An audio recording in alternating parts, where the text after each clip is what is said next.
This story all started out when a group of friends, aged roughly 20 years old, had a party together. During this party, the group of friends were drinking.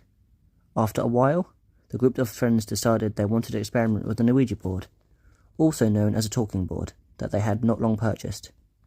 They lit candles, turned out the lights, and all sat down in a circle. Once prepared, this group placed their fingers on the planchette. They would ask questions like, "Is anyone here with us? And what is your name?"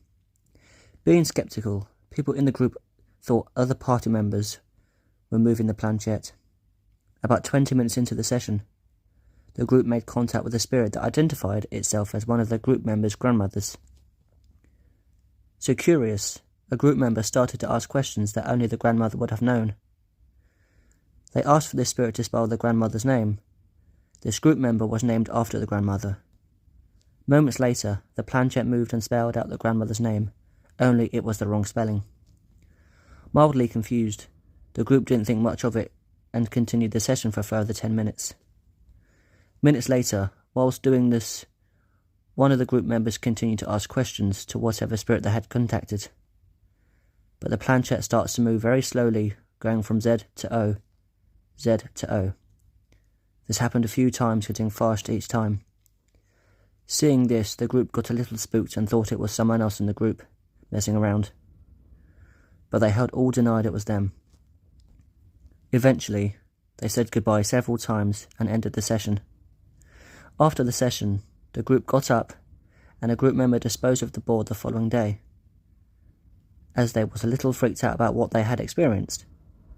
The next day approached, and the group all left in a car to dispose of the board. On their journey, they had stopped at a mall before finding a location to dispose the board. While at the mall somewhere, other of the friends who had stayed in the car got arrested but hadn't done anything wrong. But it turns out on this day, one of the friends stole a bracelet and fought off the security guards. The friend who questioned the entity during the session got angry and shouted at the police officers, getting herself arrested. So a man and a woman of the group, who were boyfriend and girlfriend at the time, leave the mall, and about a quarter of a mile up the road, they came to red lights. All traffic was stopped, all stationary in the car. The car doors began to lock and unlock over and over again. Still skeptical, the man in the group, the boyfriend, made a joke about the car being possessed, and that the spirit from the board had possessed the car and how it would be funny. Eventually, the traffic started to move again, so the boyfriend put the car into the first gear and let off the clutch.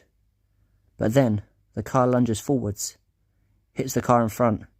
The force of the hit felt like they were going by 50 miles per hour, which destroyed the car. The airbags went off, causing the glasses of the boyfriend to fall off his face. After the boyfriend and girlfriend got out of the car, they sat in the side of the road, leaving the board in the car as the car was now having to be scrapped. The whereabouts of the board is unknown. Even after the incident, the boyfriend can still smell smells of unknown things and still feels on edge. He clarified he will not use the board again due to the nature of what happened. Admittedly, no one in the group knew anything about the Ouija board or anything about Zozo. The rest of their life and further stories remain a mystery.